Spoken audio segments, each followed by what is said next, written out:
It's NASCAR time, and that means Eric Smith from RacePreviewOnline.net joins us here on Prime Sports NASCAR on Prime Sports Network. How's it going, Eric? Good. How are you? I'm doing good. A lot better than NASCAR is, even though they won't admit it after the All-Star race on Sunday night. Yeah. I don't know why they just didn't say we wanted to jumble it up and get a better finish than Blaney winning and running away with it, because he was already off the forward and coming to the checkered flag, and you throw a caution for somebody that sounds like they just scraped the wall because Fox showed Stenhouse driving to pit road. So it's like, I get if there was like a huge wreck and it like blocked the backstretch and guys are flying around. I mean, I get it. I don't like it, but I get it. But the fact that the guy drove away and he threw a caution as he was, it's like, just be honest. You wanted to have a better finish. That's all it was.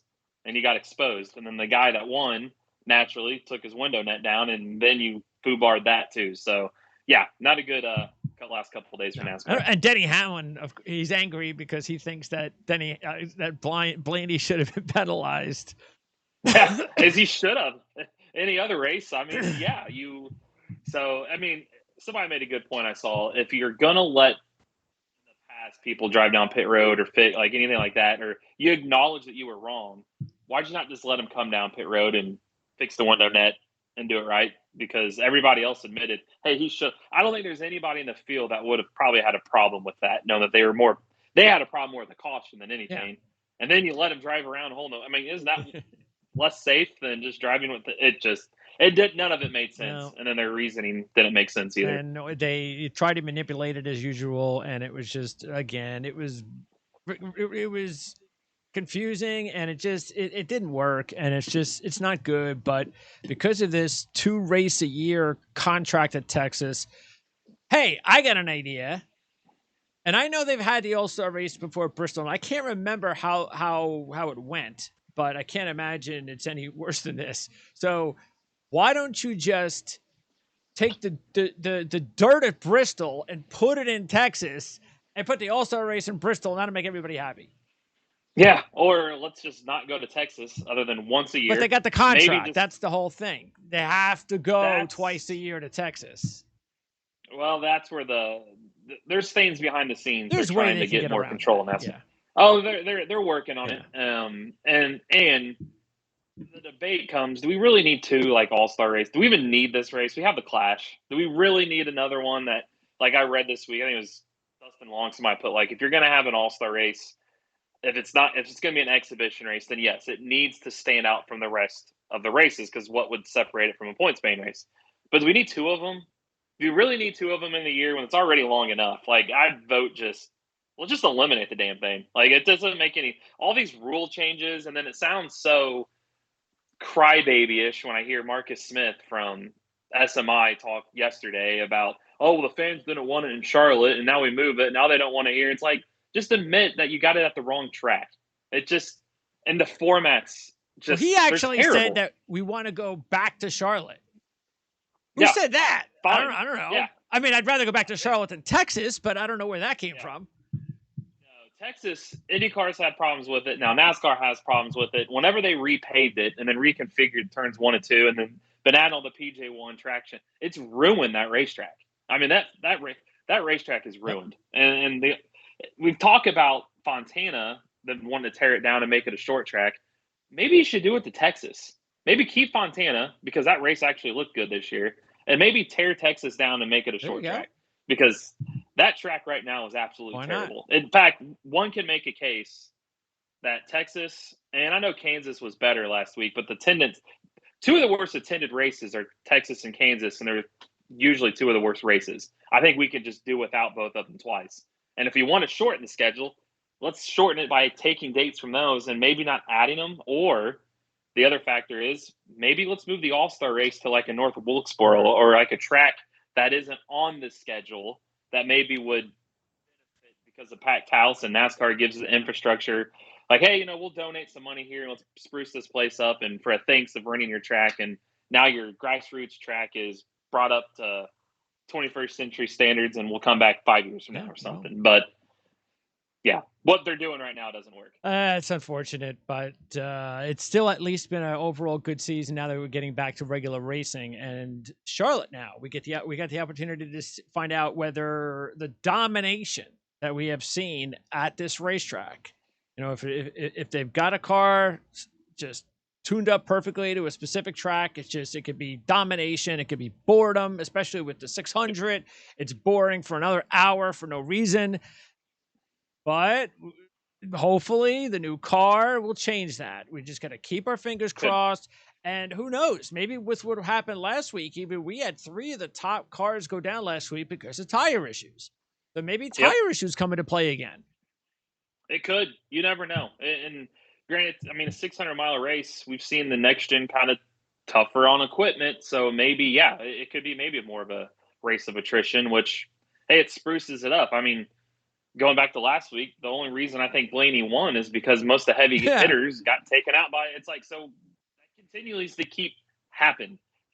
So maybe we see it again. I mean, you get Kurt Busch, like we talked about, that had no reason winning Kansas, and he does. So, I'm sure we'll get to our picks, but there's a few of them down there. It's like, whoa, you just left him sitting here this long. I mean, it's clearly the odds makers are saying some things here by the odds this week. All right. Well, as far as the odds are concerned and the picks, let's see. We had the 4 drivers. That's a lot. We had 4 identical drivers, and they were. Did you see the picks? I've got them right here, so I'd be cheating if I say it because I just looked. So we have William Byron. We have Tyler Reddick. We have Christopher Bell, and we have Kevin Harvick. So those are the 4 identical drivers that we have. Now, my strategy was different from your strategy and CJ's strategy. And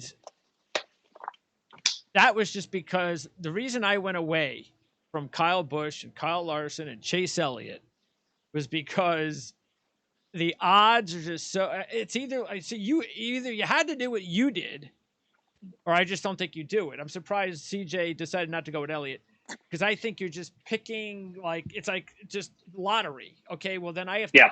I can't pick one of the 3, or in my opinion, 2 of the 3. I think you're going to go all 3 or none at all. And I went with the none at all approach, and you went with the picking all 3. Had to, because there's no separating the 3, and it's like I was scared if I picked 1 or 2 of the 3, the left the other one, then the other one's going to win. So it's the only approach you kind of can take with them, which means you're hoping you get a win, but you're not going to win as much, but you're at least going to get a win. It's like I got that old what do you like the basketball term? I just want to see the ball go in the net again to just get back. That'd be nice. Rolling. It just So it's like I kind of went with my picks this week to let's just see the ball go in the net and hope to get back on the winning factor. But I mean, both Kyles and Elliott are really good at Charlotte. They've been running good lately. They've showed some speed. There's just no separating the 3. So I had to go with all 3. All right. Now, speaking of the trend tracks, Ford has only 1 win in the last 9 races at Charlotte Motor Speedway. And in the last 8 races, the average starting position for the winners is 11.7. That's interesting. So the average starting position for the last 8 winners is not in the top 10 starting position. And that includes winning positions of 17, 19, and 22. What do you think of that? What do you think about that? I think because Charlotte's kind of the track's abrasive still. Like you get some tire wear, and plus it's 600 miles. You got plenty of time to make up ground. But I also feel like it's kind of like the Richmond factor. Phoenix, when the drivers say you qualify this and you attack it differently than you race it. You can't run hard for 600 miles like you do for 2 laps in qualifying. So the guys that start up front maybe aren't as good there, but they're attacking the track to get a better starting spot. When the other guy's like, I've got 600 miles, I'll make it up. And they always find their way to the front. So I think that's where qualifying doesn't matter again. And now that we are qualifying again this weekend, I don't think it really matters. What I think is interesting for the last 7 oval Charlotte races, and I say oval because in 2020 we had 2 races that weren't the 600 miles there, and he also had the Roval there. So I just took the oval. The final green flat from green to checkered run was 59 laps or more, and there's only been 2 overtime finishes in the last 18 races. So if you got it figured out by the third stage, you probably are going to be a factor. But it's also odd that other than Kyle Busch sweeping all three stages in 2020 and Larson last year dominated, the winner of the 600 didn't end up winning a stage at all in the other races. So it kind of shows that maybe pit strategy, punting on stage points, but focusing on track position for that final stage is the winning move. That's why you've seen some dominance there. So I would expect, I know it's the next gen, probably similar. You're going to want to position yourselves, especially with 11 winners and 13 races this year. It just, you can't afford to give up, or you can't afford to position yourself on points because it looks like still right now you're going to have to win to make the playoffs. Because coming into this year, you would probably say Charlotte, the most identical track to it was Atlanta. So what made Atlanta so different from the other 1.5 mile tracks as far as the drafting that we got? And what will we see with Charlotte? Charlotte will be different now because Atlanta has the Daytona and Talladega package. It was more that rules package itself. Yeah, the rules package. It was strictly like a drafting package. Their track was wider. It was made wider and more banked.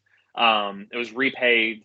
Everything, just add it all up, put it all in a pot, and it was a mini Daytona Talladega. Charlotte won't race that way. It would probably resemble Texas now. Uh-oh. But I say the only but I showed with more than just one lane. Yeah, turn 1 and 2 is not the same, and that last week with the way the format was is not anywhere like this one is. So I say I don't think it'll look much like the All-Star race because of the rules. You don't have 5 stages and pit here, and if you don't have a caution by this point, we're going to throw. It's not going to happen for this Sunday. You think race. You think more likely that we see better racing because of the new car? I'm hopeful. I mean, other mile-and-a-half tracks like Kansas and Vegas, I felt like it was very improved over the old car. This is another mile-and-a-half. If you're a mile-and-a-half, you kind of take the same thing everywhere so far. I've noticed, let's be honest, the Toyotas have looked good on mile-and-a-half tracks this year, and they look good in Kansas. They won. So I expect it to look more like that. Now, if it's a dud and looks like the All-Star race, then yeah, we might have a problem with Texas and Charlotte looking the same. But until we see it, I'm going to side on it should be improved. All right. So as you were saying, with Larson and Kyle at 5-1 and Elliott at 6-1, there's not much to differentiate because Larson dominated last year when prior to last year, he had no history at all, but different team, car and all that. And that's the reason why Kyle Larson was a completely different driver at the Coke 600, leading 327 of 400 laps.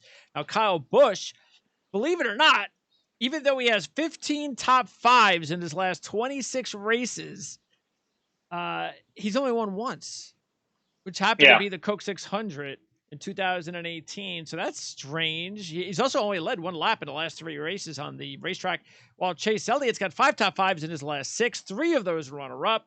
One of those was a win. It was not the 600, and he's led a minimum of 22 laps in the last 4 races. So there you go. If you had to pick one driver out of those 3, who would you pick?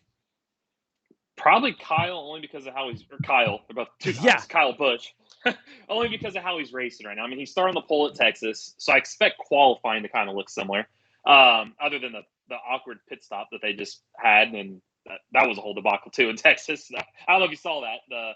Hey, we're going to start line and we're going to pit, and then they waited like 5 minutes, like, oh, we got 10 seconds, and then it actually it was like 5 minutes. But anyways, Kyle looked good then. Kyle looked good in the All-Star race. Even no matter what happened, he looked good.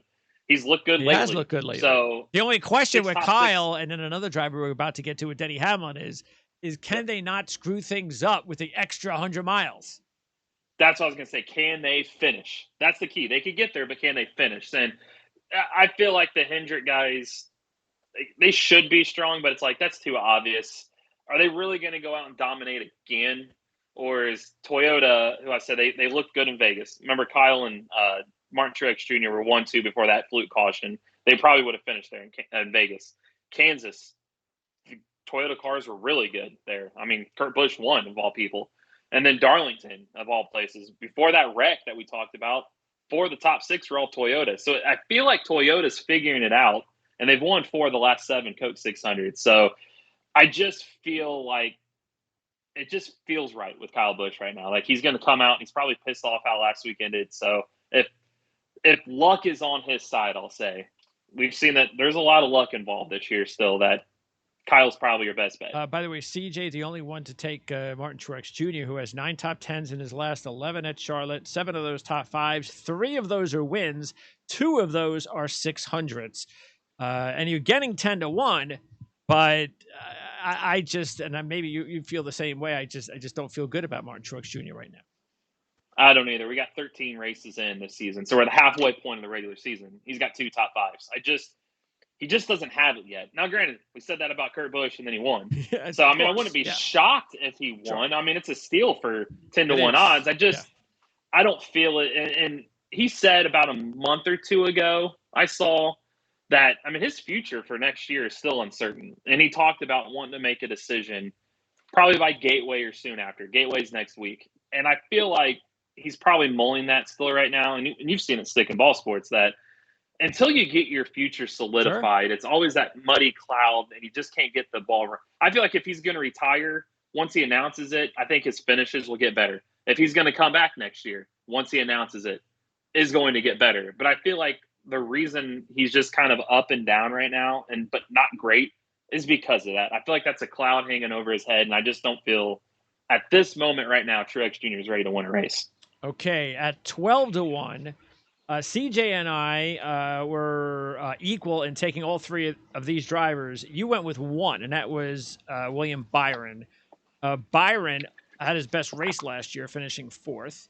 And Blaney has 2 top 5s in his last 3 races at Charlotte. And Hamlin has 19 top 10s, 10 top 5s, and 30 races. He's never won at this track, so he's going to have to pull a Kurt Busch, which I think can happen this year, the way things have gone. And he's only led 3 laps in the last 3 races. So, I mean, Denny says it. It's like every week Denny's saying it. It's like, the best car, we should have won, but we had the best car, we should have won, but. So maybe one of these weeks it'll happen. And the reason I just went with Hamlin is because they are so close that 12-1 is not a bad number to go with. But I think out of the 3, I'd probably be like you and take Byron. Yeah, Byron was the safe one for me. Like you said, 4th last year. This is his home track. I know we're comparing apples to oranges, but Atlanta is shaped very similar to Charlotte. Byron won. Byron dominated that day. So I feel for 12-1, you're getting a guy like that. I'm going to side with him. But like you said, Hamlin, until he shows me more, I just don't trust. Is he really going to get 2 wins in 13 races? Like be the 3rd guy when he's had such a bad luck season he's had. Plus, we've seen it. I'm not saying it's going to happen. I'm not going down the conspiracy tinfoil hat here, but he's made a lot of comments about NASCAR the last couple of days and calling them out. Don't you seem to think when drivers do that, there seems to be a pit road speeding penalty or something like, oh, he was fat. I just feel like something's going to happen. That he kind of stirred the pot there, and NASCAR's got that eye on. I mean, you're going to see, I'll call it now, I bet his car fails inspection. I bet he starts in the back. I bet somehow NASCAR is. I will say, though, that I think he is a good wager right now to win the championship. Very much because so. This isn't going to continue. And we've seen drivers get hot at the second half of the season, and it's just so like predictable that he's going to get hot at some point this season. He's shown the speed, and he's right when he said he's running. It's other than I believe it was Martinsville when they were just nowhere near the front.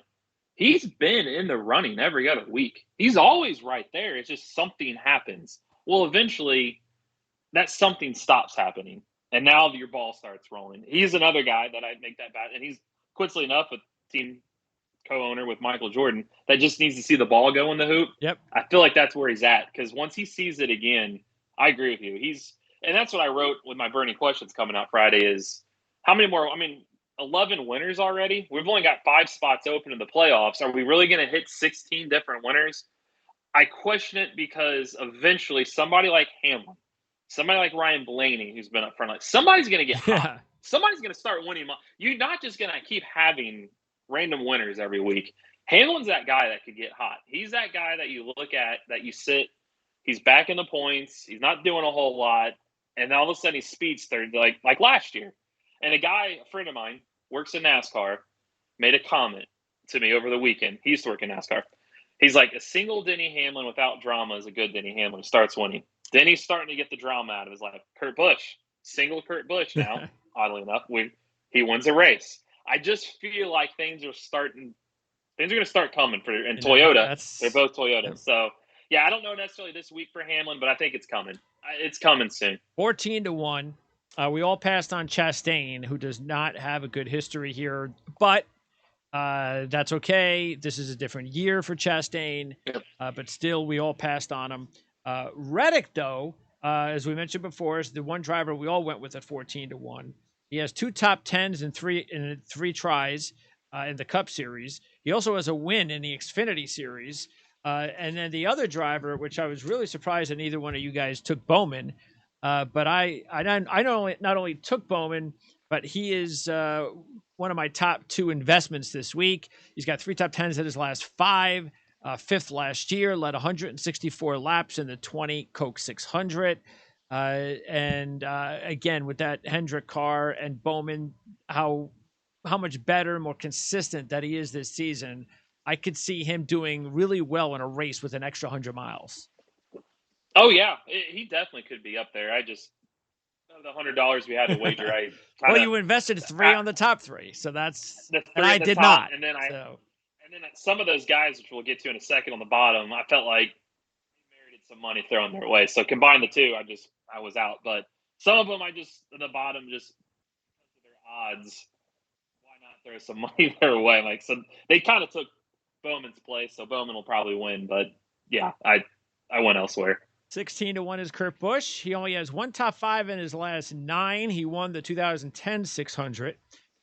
He has 1 win in 40 career races at the racetrack. 18-1 is Joey Logano. Same thing, just 1 top 5 in his last 9, and that has coincided since his only win here in 2015 in the 500 race, where he dominated and led 227 laps. So, who would you take between Kurt Busch and Logano?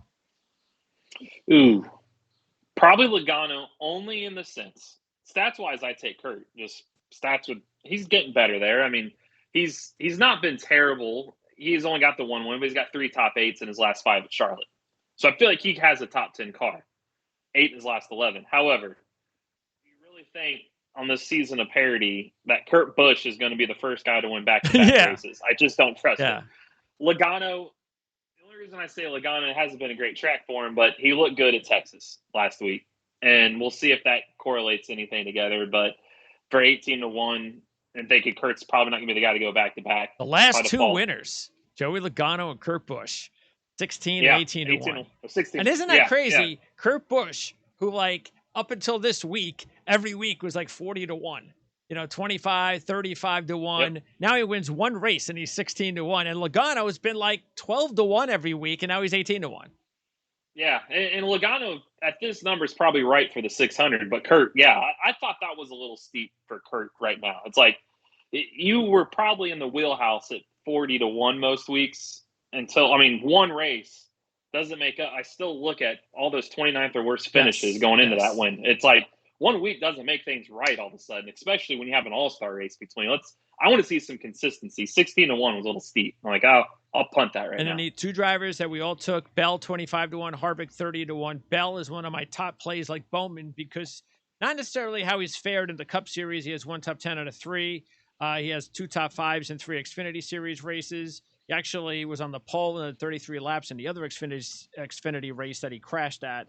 But it's because of the way he's been driving recently. If you look at it, he's got a bunch of top 10s and even top 5s. So he's getting close. Matter of fact, at the All-Star race, he has that incident and he still came back. If he doesn't have that incident, he might win the race, to tell you the truth. That's how strong he was. It happens a lot. Yeah. And you got to look at who won the pole at Vegas, 1.5 track. Bell. Who won the pole at Kansas, 1.5 track. Bell. If he doesn't get incident, another 1.5 track. He was there.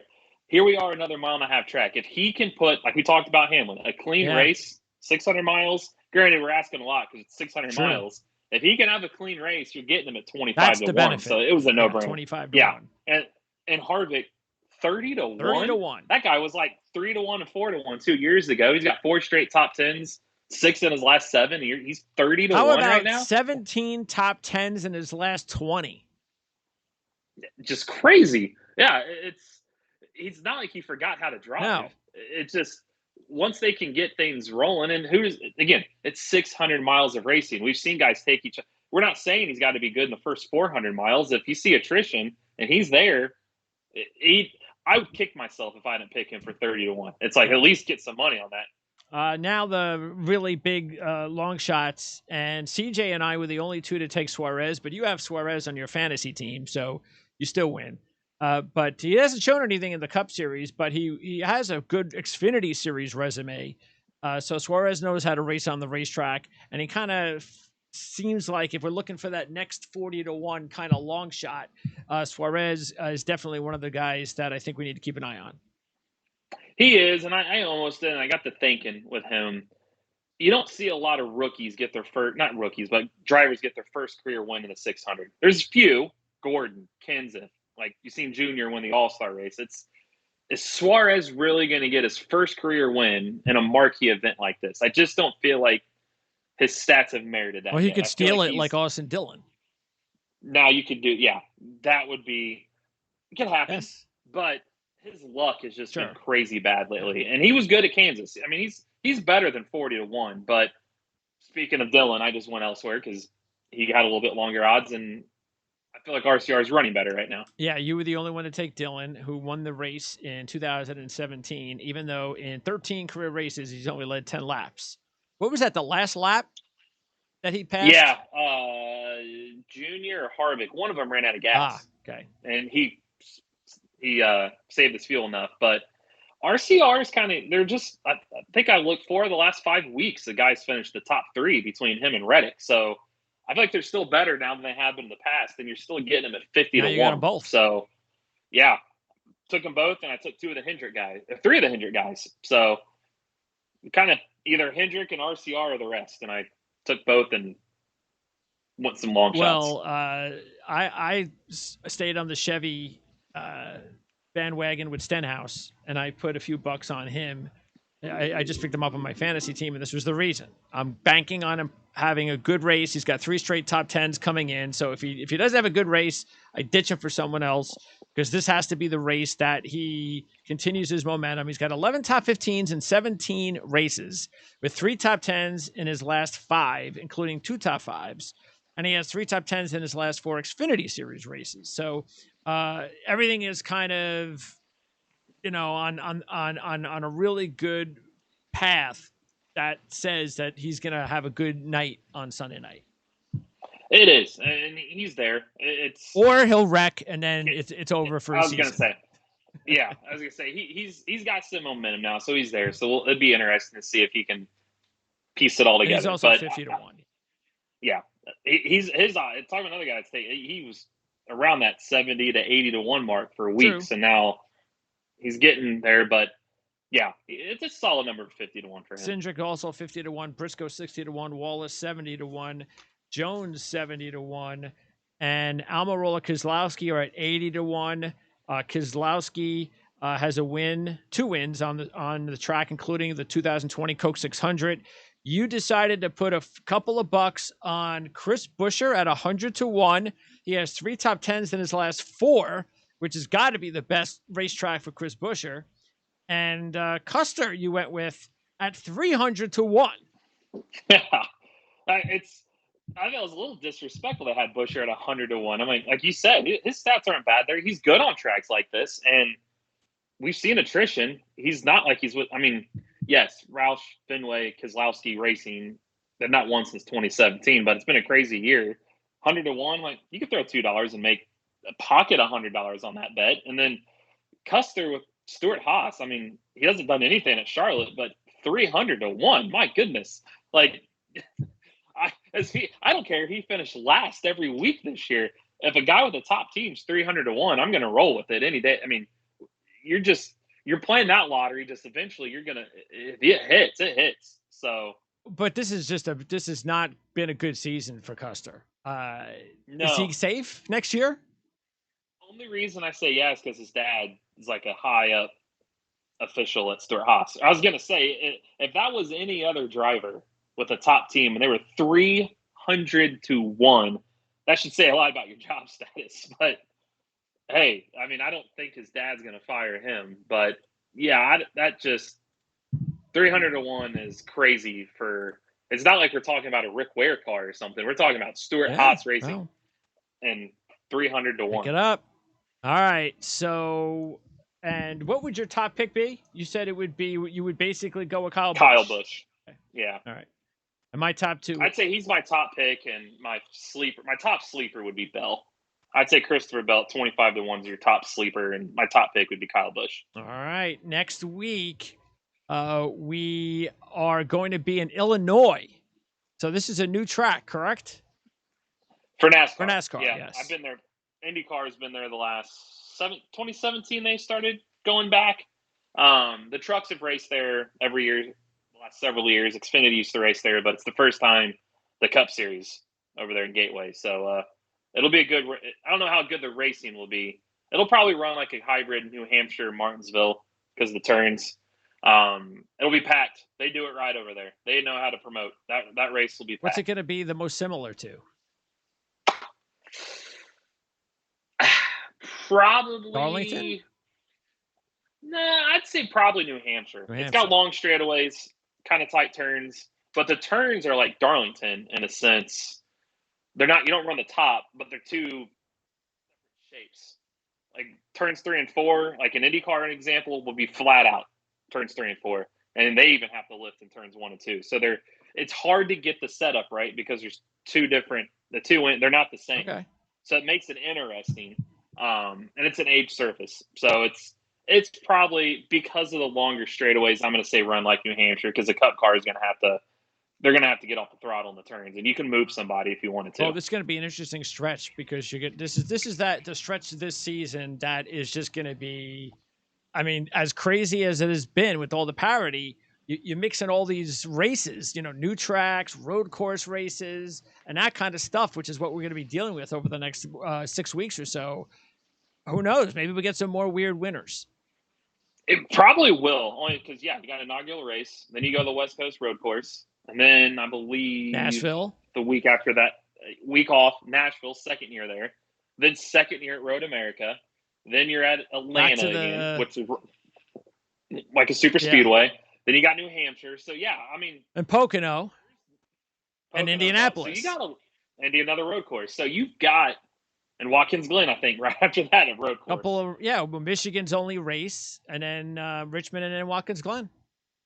So you got a lot of tracks between now, because Charlotte's the one time you go there for the Oval, and really August. They're either the second stop, Atlanta, which is like a Daytona or Talladega, and a bunch of either road courses or the only stops we go there on the season. That there's not a lot of translation from that track to a playoff track. Like you said, just Atlanta and Richmond. That's it. So you're going to have a lot of what we see. I mean, somebody could get hot, but these are some weird tracks. It's going to be tough to do that. Maybe nobody does get hot. Not. Maybe we get 18 different winners. It's going to be wild. As I said, NASCAR is going to start getting the attention back, I feel like, Sunday night. All right. Sounds good, Eric. We will check out racereviewonline.net for your burning questions for the big race coming up this week in Charlotte. And then we will also return on Thursday. You're going to be live at Indianapolis Motor Speedway as we preview the Indianapolis 500. So, yep, it's already here. Yep, it's been a good month. It's already here. It's hard to believe. And then one more practice, but there's a good chance of rain Friday. So we got enough data. I feel like we can own in on stuff for Thursday. By the way, do we have a bargain right now as of today? I was Is Sato still a bargain? He's a good bargain still. I've got him right here. He's 18-1.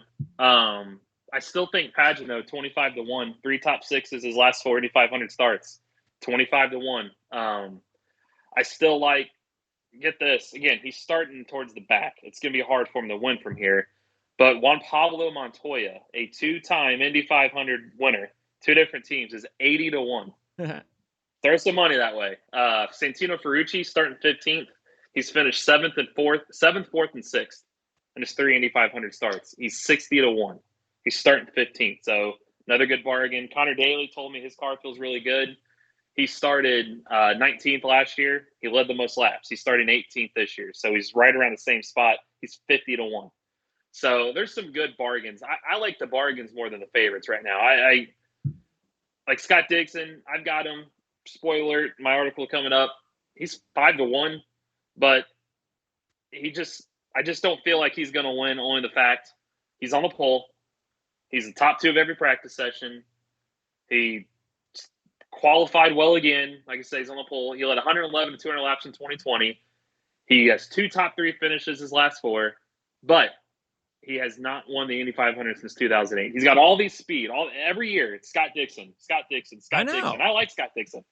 He doesn't win. It's like That's why all that celebrating his pole was like, what are you doing? Did you just win the Indianapolis 500? I mean, how often do you get to keep doing this? I mean, I don't understand how it's like you're getting excited. I don't understand the excitement over it unless maybe you don't have a career and you've accomplished something that you may never accomplish again, and you're going to be in the record books because you were sitting in the pole at the Indianapolis 500. Other than that, I don't understand what you're getting excited about. It doesn't mean anything. It doesn't guarantee you're going to do anything on Sunday. It does, and I actually asked him about that, and he's one that I use that ball going the hoop thing because he's not had a great season. He still sits 5th in points, but he talked about how he needed a reset, how he needed change as far as the team. Like they just don't – he's got 1 win in his last 26 starts in general. So this poll was more, like he said, for the team. Kind of like we kind of see – like this team, we've been struggling. We're guessing. It just felt good to be back on top. And this is an odd stat that I found when I was doing my article on Sunday. Do you know, of all people, Scott Dixon, who's got 6 championships, 1 shy of the most ever in IndyCar. He sits like 1 win shy of second all time. Like, see, like he does everything. You know, he's only had 3 poles since 2017, and they're all in the Indy 500. And he's not won any of those Indy 500s. They're in it. So I thought for 5-1, forget it. I'm not picking him. 5-1. His teammate, though, his guy that started second, 6-1. That's the guy, right? He's my favorite right now. Alex Palou. He's still 6-1. But he was the guy I talked about in my article in the test. He was 14-1 then. When I said grab him now because that's going to change, he's 6-1. So if you grabbed him at 14-1, bravo. If not, he as of right now is my pick to win the Indy 500. Okay, sounds good. Well, we'll get it again on Thursday. And by the way, one last thing is the same thing carried over to the Xfinity race because I didn't even watch it. I was just turning it on like the end, and they go Reddick and Reddick's. I'm like, and then he's like celebrating like he won the Daytona 500. I'm like, dude, is that Tyler Reddick's brother? Who is that? Same thing. Why are you that excited about winning an Xfinity Series race? I think he was the same boat as like Dixon was. Like in the Cup, like he just gets so frustrated because he gets so close to winning and something keeps happening, and it's like to finally win. It's like I bet you if it was a lawnmower race, he probably would have like I finally won something. And then you look at the Sunday race and the All-Star race, and that was short-lived. Yeah. So that's why I think you got the expression the way you did out of him. But yeah, he's maybe this week. He's a good candidate. Yeah, well, we'll see what happens if he wins a Cup race, especially the Coke 600. What kind of Yeah, you kind of got to up the ante. Yeah. You did that at Xfinity race. You better be up here for the Cup race. Absolutely. I don't know how he can, but we'll see. All right, Eric. Great job as always. Appreciate it. We'll talk Indy 500 on Thursday. Thank you. Sounds good.